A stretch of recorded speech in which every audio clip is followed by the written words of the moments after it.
When COVID happened, we were in a panic. We didn't have essential status. We dug in, the members came together. We had to go to every state in the Northeast and get approved. We were able to do it and making history.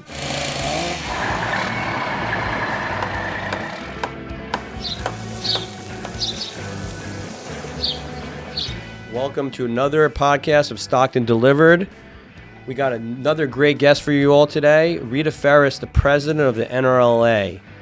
We get to learn a lot about what the NRLA is, what it does, how it supports its members with lobbying efforts, educational efforts, training and leadership efforts, and just real exciting to see and learn from the person in the group that helps our entire industry. Yeah, I think what I hope everyone takes from today, we're talking to one of the most unsung heroes of our industry. This is someone that has fought for the industry in the 2008 downturn. This is someone that has fought for the industry during COVID.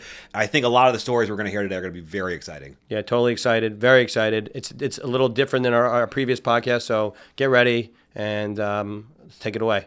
All right. Welcome to another podcast with today our special guest, Rita Ferris, the president of the NRLA. So hi, Rita. Thank you for joining us. Hi, thank you for having me. So my first question is very basic. Tell us what the NRLA is and what the NRLA does. NRLA is a regional trade organization. We represent mostly independent building material suppliers from Maine to Washington, D.C. And we also have associate members, and those are organizations that provide a product or service that supports a retail business. And so, Rita, just to ask the question, you guys have been around, I think, since 1894. Is that right? We have, yes. This is our 130th anniversary. Oh, hey, congrats. So you. I would assume that this organization has undergone massive evolution over that 130 years. Anything that you can do to take our viewers kind of through where you started, where you are, and maybe where you're going? Sure. Well, in 1894, we were just a state organization, and that grew into a Northeastern organization. And now we are sort of Northeastern and Mid-Atlantic. So it's been really nice to have the geography grow because it has kept us strong. It empowers our members when we have more numbers to negotiate better programs and to put on better events. So that's been great. And more minds to solve problems. So a group like NRLA, you said you're in New York in the Mid-Atlantic. Are there other groups that are similar in other regions of the country? Yes, there are 6 or 7 other associations, and there are several regional associations. NRLA is a regional organization, and there are a couple of ones that are just state organizations like Texas and Florida, Illinois, but most of the other are regionals now. Yeah. NRLA is the largest of them all. And look, NRLA certainly has a great reputation. There's just no debate about that. I know you guys are events coming up this coming week, and the buzz is certainly high. Can you talk a little bit about what NRLA does specifically to kind of set itself apart as an organization that's a leading entity in the business right now? Yeah. NRLA has like a very high touch model of service for the members.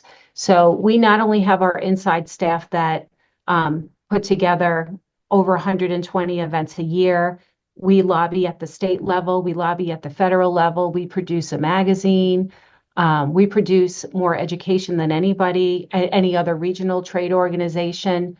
But we also have people in the field, and we have a staff whose job is to visit every member and to support our 14 associations, because NRLA is made up of 14 associations. And I think the fact that I call the regional directors, that's the name of the title of the person in the field. I call them the heartbeat of the association because they are the ones that are with the members every day, and they are the ones that keep us on the pulse of what they need. And I think that's very special and unique. Now, just to be more specific, the members they're lumber yards specifically, or they could be more beyond that? Our main membership, we are here to serve retail lumber yards. and the associate members as well, but primarily the retailers.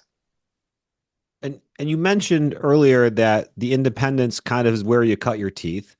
Yeah. As the industry evolves, with the massive consolidation that we've seen, does that impact your business in any way? Does it force you to rethink your business in any way? Can you talk a little bit about what that dynamic has done to a company like NRLA? Yes to all of the above. This consolidation, and it's happening all over the world in every single industry. It's not just the retail lumber industry, but it has forced us to think about who to serve and how to serve them. So at this point, I would say the NRLA membership is made up of still 40% in just single yards and 60% multiple yards. Well, 25 years ago, that wasn't the case at all. I mean, it was just completely different, and things have changed very rapidly. So we are always looking to figure out how do we give two completely different types of businesses exactly what they need. And so now for the larger ones, the trick is what can we do to support their businesses that they cannot do alone, or at least can't do it alone very well. And things like legislative activities is one of those areas. We work very hard at engaging the principals of large companies in that activity so they can see firsthand why it's a great benefit to be a part of this organization. And And then we do other things like try to save them time, right? So large organizations can educate their own staff, but they need staff to educate their staff. So we try to take that off their hands too, and we can manage their education for them. So we're just constantly evolving with we produce education. That's how a single yard takes advantage of our members and member program services. But how did we evolve that to serve the larger companies? We save them time or money. That's what we work to do. Yeah, the education piece is wild because if you think about this, if you're an independent lumberyard, the only other people who know how to do well what you do is your competition. And it's not as if they're sharing. And so to aggregate like centers of like excellence to help these smaller companies compete in the environment, I'm sure is a huge value. From the larger perspective, can you talk a little bit for someone that is not an NRLA member or that maybe that doesn't know what you do is that is not an NRLA member, the kind of lobbying and stuff that you're doing at the government level to kind of help move the industry forward? Right. So NRLA's been lobbying for well over 30 years. We have lobbyists in almost every state that we represent. And our members, our culture of the members is that they are actively involved. So we have a lobbyist at the state level in 8 states. We also have a lobbyist at the federal level. And we put on lobby days. We bring legislators to our members' yards for yard tours so they can understand how our businesses work. We do electronic lobbying. We write letters to the editors and get published in the newspaper when we're advocating on an issue. So we will, and we have PACs, we will hit this from every angle possible to alleviate regulatory concerns or to make them more workable for business and to advance legislative initiatives that help business, but also to defeat ones that are going to hurt them. Great. One thing, we do use the education platform here at Sherwood Lumber, so thank you for that. I think we just started using it. That's right. For Yeah, some of our that's people. correct. So I haven't received feedback. I know it's been positive feedback, but I haven't personally used it myself, but I'm excited to dive deeper into it. So thank you for that. In terms of legislation, could you talk about either a prior big win that you've had over, if you think about the past 10, 20 years, or a current thing you're working on with the government in terms of lobbying? Oh, I'd be happy to. One of the big things, and this is across the Northeast, it's a national issue actually, is a governmental move to require trucks to be electronic. This is one that impacts you as well. Electronic vehicles. And it's obviously for great reason. They want to clean the environment and get us off fossil fuels. It all makes sense. But it's not quite ready for prime time. So a lot of regulations have been passed and laws putting these requirements into effect like January of 2025. But the problem is that there aren't even charging stations anywhere in the country for commercial vehicles. And yet this is a requirement. So now the dealers that sell these trucks have trucks on the lot that nobody's buying because they know they can't charge them and they're just wildly impractical. We're working hard to get the deadlines for those requirements moved out because we think it's a great concept. It's just that the infrastructure isn't ready yet. We had success in doing that in Connecticut. They actually took it right off the table this past year. So we are employing the tactics that we use to help push that off. We're now using the same tactics in other states like New York, New Jersey, and Massachusetts. So it's very impressive. Yeah, it's incredible. The things that happen behind the scenes, I think, are very impressive, and there's probably many other legislative focus. When it comes to the legislative focus, such as the electronic electric trucks, like take us behind the scenes. Who's making the decision on what to lobby for or against? How does that work? Does it get voted on? Do the members participate in it? Do the members really even understand the impact of some of these? Because some of them are far in advance. You may not be thinking about it. Tell us a little bit how it happens. Right. So I'd say that the first step is that every lobbyist has a program that tracks bills in the legislature. And we educate our lobbyists on the issues that are of importance to us. Transportation would be one of them. So basically every week, they have a report of bills that are introduced. We review them and they say, is this important to you or not? So the minute anything comes up on the legislative radar, we're looking at it. Then we'll bring it to our members if it's one that we're not quite sure, and we will ask our legislative committees that are made up of members, what do you think about this issue and where do you think we should stand on it? So that's how the priorities get selected. I mean, there are lots of issues out there, but you can't be effective fighting 20 issues at one time. You really need to pick a handful and go all in on them, and that's what we do. How do the members, or how does NRLA connect these issues to the members? And I'm asking this question from what I think is that although everyone's probably for fighting, they may not be as connected to it because they're too busy with their current work and and running their businesses. So how do you make the connection? A lot of different ways. One is we have the regional directors that visit the members, and they are well versed in the issues and bring them to the members' attention.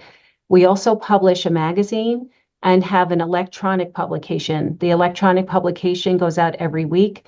The magazine goes out every other month, and we write about these issues in those areas. This past year, we've worked hard at bringing our issues to the press. So we have our members writing letters to the editors.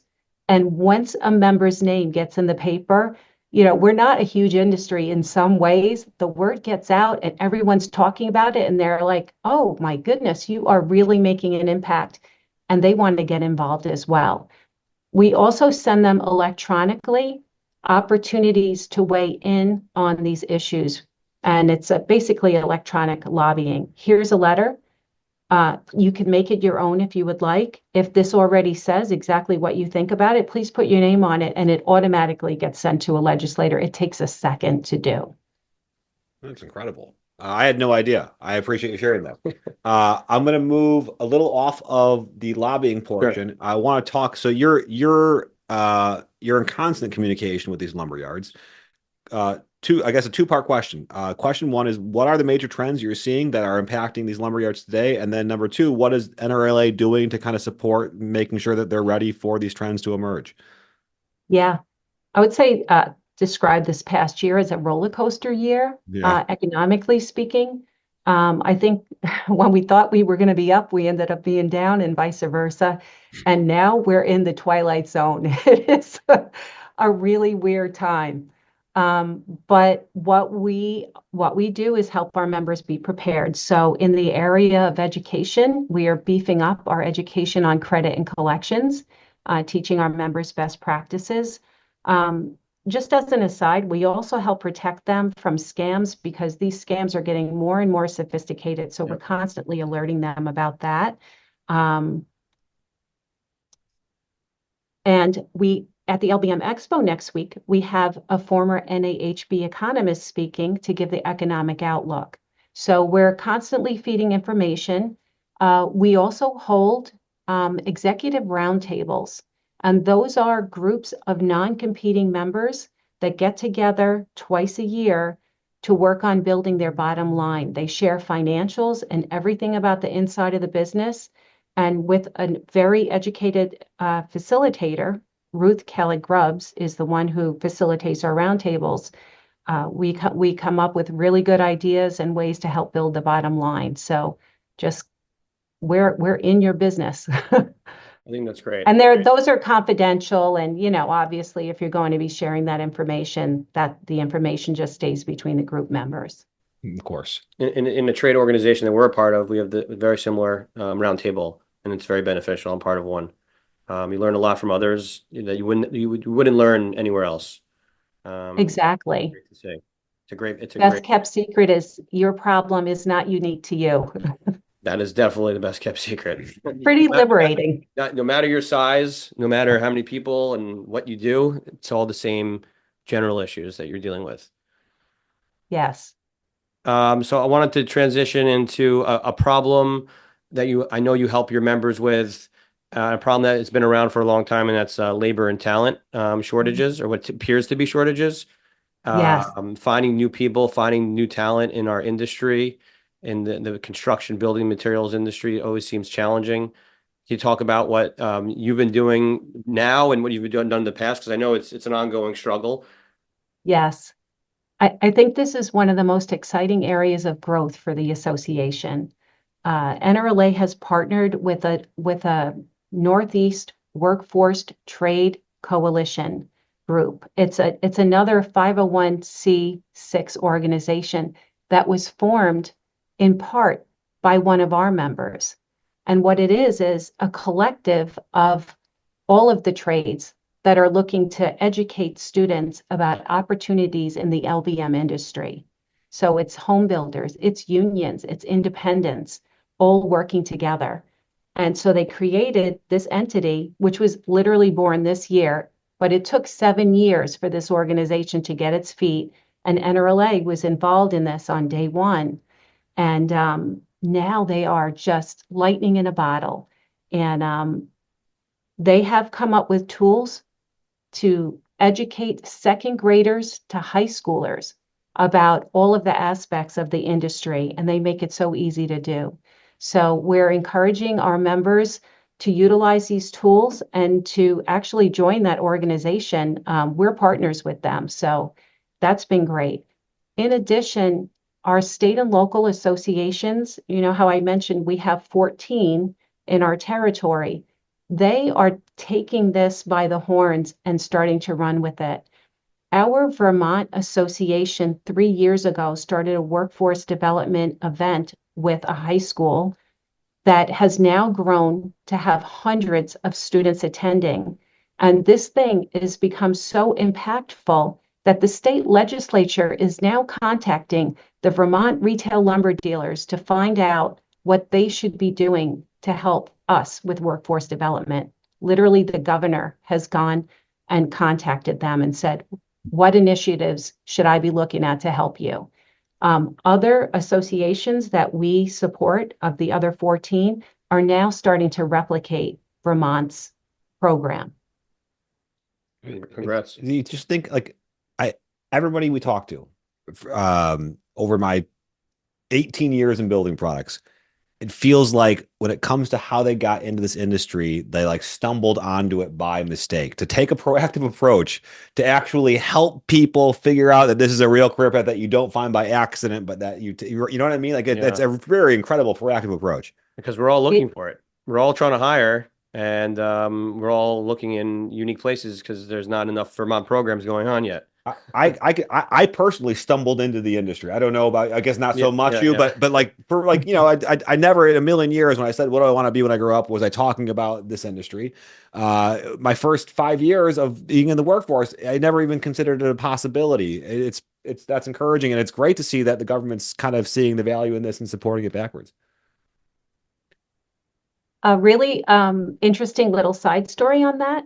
Please. This entity that I just told you about, they had a 5-day summer camp for fifth, sixth, and seventh grade women up in Saratoga. So they spent an entire week learning how to build chairs, build hexagons. They went on job sites. They learned how to use power tools. You would not believe the excitement of the students. That wasn't surprising because it is exciting learning all of that, right?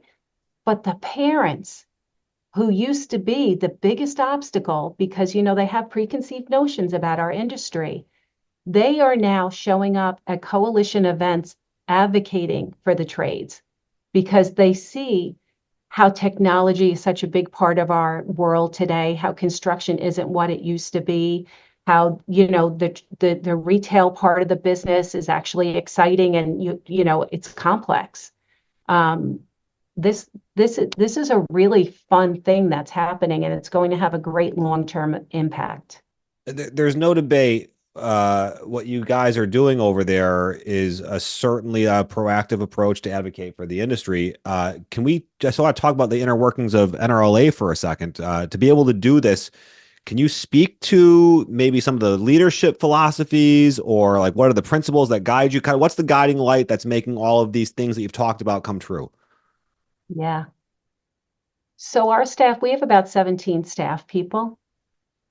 Half of them have been with us for a minimum of 10 years, some of them 30 years and 20 years, etc. Um, I trust my staff. Number one, they really are experts in their field. And number one, they have the passion to deliver the highest quality service to the members. So starting from that point, I'm really asking them, how do you think we need to evolve on this? How do you think you can make your work more efficient? How can we get to serve more people? And we collaborate and come up with the greatest ideas. And I guess that's the principle of associations, right? You making ideas as a community, you're always going to come up with a better idea than you can on your own. That's how we work. It's great. It kind of leads into the next question, which is just balancing all the stakeholders, right? So you have thousands of members, people who work at the membership, and then you have your internal people who work directly at NRLA. How do you balance what you think is best versus what they think is best, and the direction? Most of the time, it's not that hard because our board of directors sets the direction and it's our job to execute it. What can be challenging is what we talked about before, that we do serve traditional members and kind of like our new members, those larger consolidators. And we are constantly evolving with our priorities to make sure that we're putting all of our resources into the thing that's going to have the biggest impact to the members and to the thing that's going to impact the largest number of members. And sometimes making that call can be tough because we don't ever want to leave behind the people that brought us to the dance and that we are here to serve. But we also have to keep moving towards the future. Yeah, and I So guess that can be the trick, but we make those decisions as a collaborative group made up of all of those entities. So everyone does have a voice, and it's democracy. In the end, we all need to go in the same direction after the vote. and what does the future of NRLA hold? If you had to pull out your crystal ball, what is next for the organization? I wish I had the right answer. I can say that I see good things for the future because our members are nimble. They are constantly evolving, and standing still just isn't an option. I mean, companies that stand still, that aren't really running for the future, they just are going away, unfortunately. So that is good. This consolidation is so interesting you know, so right now we have companies with 23 yards, you know. We also have companies that are starting to manufacture things. So it's really a question of how fast is this going to keep happening, you know? And that the consolidation is just, it's nonstop, and that's happening quickly. But the one-stop shop, I wonder if that's where this all ends. I don't know. I really don't know, but that could be one of the options. I mean, you're even starting to see the one-stop shops start to consolidate the national and the regional players. So the question really, I think to your point, like, are we in the sixth inning of consolidation? Are we in the ninth inning of consolidation? Right? I'd argue we're probably halfway through the game, not near the end yet. So it just makes you wonder, like, what does that look like for an organization like NRLA as you continue to navigate those waters? I don't know if anyone knows the answer, No. but it's certainly an interesting question. I'm not sure you noticed, but you kind of you're phrasing it more as an opportunity, and I really like that because I mean, I look at a challenge as an opportunity, right? And we at Sherwood have the same challenge or opportunity when it comes to consolidation. So do many others. Is how do you react to it, right? Do you you could fold yourself, or you could get bigger, or you could be creative and find new ways to do your business, but you got to change. You can't stop. And you said that earlier. And I think that's going to continue to be our challenge, and continue to be how we need to change because of the ever-changing marketplace. And I don't think it's ending. I think you're right. I think we're in the middle of this. Yeah, you can't control the wind, but you can adjust your sails, to your point. Transitioning over, you have your big conference coming up. You want to talk a little bit about what you have in store for members coming up this next week? Absolutely. So next week is the LBM Expo held at Mohegan Sun, and it'll be held December 12 and 13. This is our big event for the year. And we have education, as I mentioned earlier, on the economy, on how to market your business, on workforce development. We have over 100 exhibitors, thousands of attendees, tons of networking opportunities. It's just, it's so good for the soul all around. And I've been encouraging our members, send the new people to the show. The opportunity to connect and really get a feel for what happens outside your business that impacts the inside of your business is just it's so worthwhile to do, and it keeps people engaged long term. And we've been to the show many times over the years, and it's a great show. Thank you for your We support. yeah, we do love it. Um, Question about industry collaboration. How does the NRLA foster collaboration among its members with other industry players to drive innovation and growth? Collaboration is the nature of associations. That's basically our superpower. Bringing together, we were talking about consolidation. We will bring in major consolidators and have them on a panel and ask them about their plans.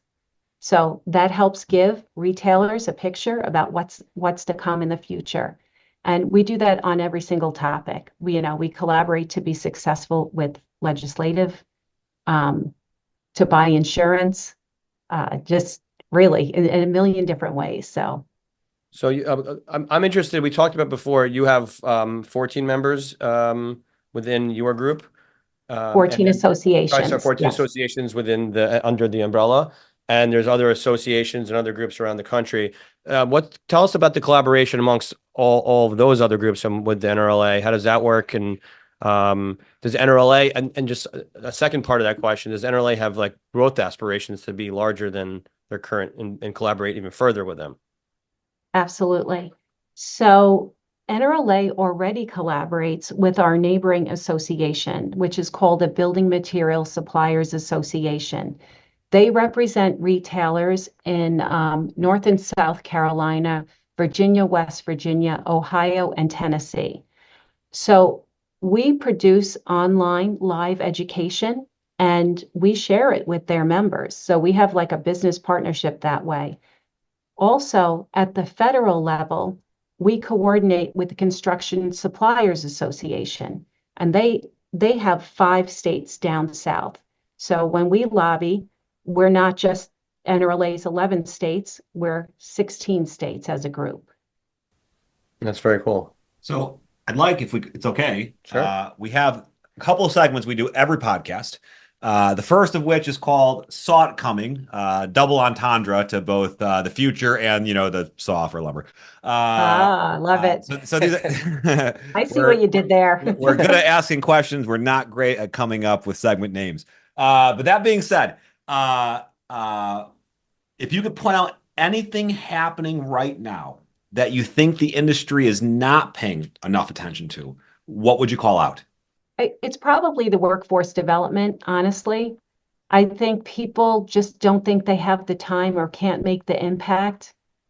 And if we don't get on this, it's going to really cripple us. It's already a problem, but it will cripple us if we don't get in front of it. And can you expand upon that? You mean people who are currently in the industry who need training on the job?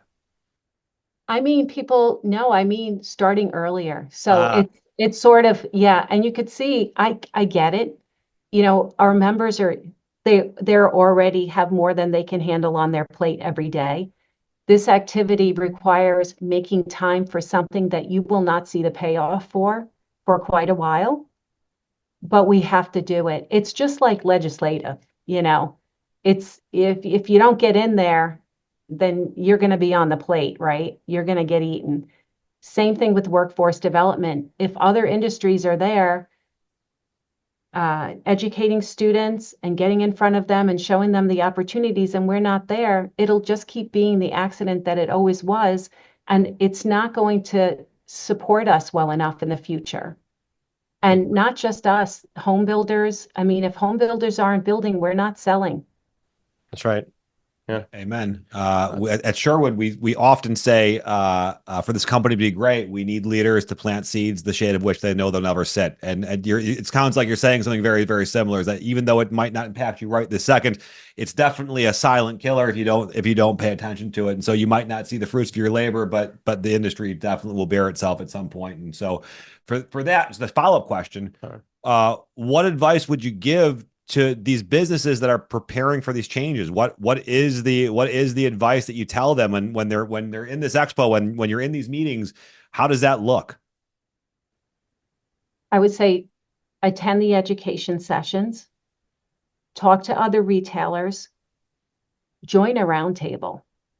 These roundtables, I can't express how powerful they are.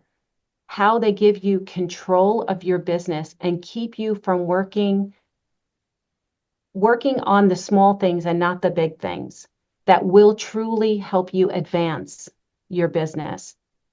And if you don't get into a group like that, you just get stuck in the rut. You're getting through the day and you really don't spend enough time planning on the future. And that's what it's all about, making the time being purposeful about advancing yourself. I know that probably resonates for you, who's one of the strongest advocates for that type of collaboration with non-competing or confidential entities. For sure. I'll learn anywhere I can, and especially people who do similar businesses, non-competing. It's the best way to learn. Yes, and there are some people who are not comfortable going into a group, but we also have, as an association, we have programs where you can have your own private board of directors help you with that, and consultants that can help you with that as well. That's great too. So our second segment, material moments. Another double entendre. This is more about memorable experiences that you've had in the industry and things that you've had in business. So can you share a defining moment in your career that shaped your leadership style? The 2008 downturn, which was so horrible that it has kept me on my toes since. The one thing that always stands out to me is it was such a sad time. It was so painful, but our members just kept reaching out to each other and communicating and trying to help each other with any kind of knowledge that they had. And the only thing I could think of during that time is, this is just horrible, but I wouldn't want to be any other place, because the way our industry managed that was just outstanding. And so not becoming closed and bringing people around you during those times is part of my leadership style. That's what I learned then, and that's what I try to keep doing now. I think, and you can tell me otherwise because I wasn't here at Sure, Yeah. but based on the stories that I've kind of put together, if it wasn't for 2008, I'm not sure Sure would have catapulted itself as far as it's come. You talked about the challenges becoming opportunities. I think it allowed us to become a bigger, stronger organization, and also helped us keep very, very lean even when times were good because of the habits that were taught, right? And so I think everybody knows that this industry is cyclical, but every once in a while you get punched in the face with a real down cycle, and I think it develops habits for success. And so to your point, like, hyper grateful. I'm sure many people in the industry that survived that would also say the same. Yeah. Were you president in 2008? So 2007 was one of the best years NRLA ever had. That was when I became president. Nothing could go wrong. And after, You're on fire. Not so much. Yeah, and I agree. It's kept us honest and lean and always looking forward. So one of the things that NRLA does, I mean, especially with the expo coming up, is it really highlights the importance of relationships, and it helps bring these relationships together. Do you have a personal story that maybe highlights the importance of relationships in our industry? Yes. COVID. Say more. When COVID happened, we were in a panic. In the beginning, nobody knew what was going to happen. We didn't have essential status. Most members didn't even know it was a thing. And the first bit of advice we got from the professionals was, start closing everything down, sell everything you can, trim your staff, and just duck and cover. And we dug in as an industry, looked for the opportunities, discovered that there was a way we could lobby to be deemed essential. And the members came together and did because this happened on a state level. So we had to go to every state in the Northeast and get approved as an essential business. So our members came together. Our staff was up day and night and loving it, because they were like, if we could turn this around, this would be the greatest move ever. This would be just a game changer. And thank God we were able to do it. So again, that's just a memory of like coalescing with the members and making history. It turned out that the worst thing moment. Yeah, no doubt. If there's ever a time where your members are really looking at the organization to thrive, it's then, right? Like I'm not saying they're not looking for it to always thrive, but in that moment they were looking for answers, and that wasn't duck and cover, by the way. No, yeah, and that was and the answers, they didn't have the answers, and the trade organizations, they wanted to have the answers. You know, you're in touch with the government. You know, you're the place they relied on. That must have been the time where you thrived, and they truly were looking at you for every answer possible. That, and even just the day to day, every state had different laws about who could work, how they could work, what the requirements were. They weren't even all uniform. Like in New Jersey, we had to create documents for employees to have on their person while they were going to work in case they got stopped. Now, that was not a requirement in other states, but you had to have that in New Jersey. So yeah, it was an amazing time. Yeah. So transitioning, you're not going to believe this. We have one more segment. This is a rapid fire section called Quick Cuts. Okay. This is just a rapid fire answer. One book or resource every business owner should read to better their business. Well, I'm trying to think. It's one of Kevin Hancock's books. It is The Seventh Power. And because I was so inspired by his book, I actually attended his leadership course. He has a week-long leadership course that he holds, and it's absolutely transformational. And it is about your leadership style, how to empower others, and how to use that to make your organization stronger and more profitable. It's just amazing. It's so rewarding. If you weren't leading the NRLA, what would you be doing? Oh gosh. I don't know, and I've thought about it. Um, I really have thought about it. I can't imagine myself not doing this. It's just so I went on the best vacation that I had this year. Where'd you It was go? 11 days, the best vacation I've had in forever. And I'm the one that doesn't ever want the party to end. But at the end of the 11 days, I said to my husband, this was just the best vacation ever. And I feel so good. I can't wait to get back to work. Ah, that's great. I don't know. I need to figure that out because someday I'm not going to be here, you know? So, All right, I'm going to give you a layup. Coffee or wine? coffee. Coffee. She changed the question. It was coffee or tea. I love wine, but I like coffee better. Who inspires you the most in your professional life? My members. My members. I mentioned Kevin Hancock. He's somebody that I totally look up to. Um, I think that's why I love being in the people business. I'm just so interested in what makes people tick and how do they find success. And I try to take a little bit from everybody. So one final question, one word or phrase to describe the future of the lumber industry. Exciting, successful, fulfilling. Well, I can tell you, I have learned more than I thought I was going to on this podcast. Your passion and enthusiasm for what you do certainly exudes. I'm sure there's going to be a lot of people that really take a lot of value from what you did today. So I can't thank you enough from us to you.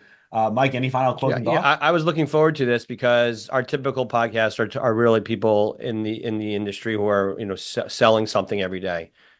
You are selling something, membership, but you're selling. It's a totally different perspective, and you're helping us all achieve our goals and help us stay in an industry that we all love. So really appreciate what the NRLA does, what all the industries do, and appreciate your time today. So thank you so much. Thank you. I appreciate the opportunity to talk about the NRLA. So Rita, thank you so much. Mikey, I learned honestly a lot more than I originally anticipated. It's incredible what this organization has grown from, and it's incredible what they're doing. And I think a lot of that is vastly misunderstood by a grand majority of our industry. This today was really, really enlightening. There's a lot that happens behind the scenes. We see the transactions of the buys and the sells. We see the fancy products. We see everything visually, but what we don't see is what happens behind the scenes. How do we lobby to keep the jobs that we have? How do we lobby for the laws that may be detrimental to our industry? And this is an organization that does all of this stuff that we don't see, and it's amazing to learn more about. So it was really cool. Thank you, Rita, and hopefully our listeners loved it. I was very appreciative and enjoyed myself. If you like this content and you want to hear more thought leaders like Rita Ferris, please like and subscribe, follow us, and we look forward to seeing you next time on Stockton Delivered. Thank you.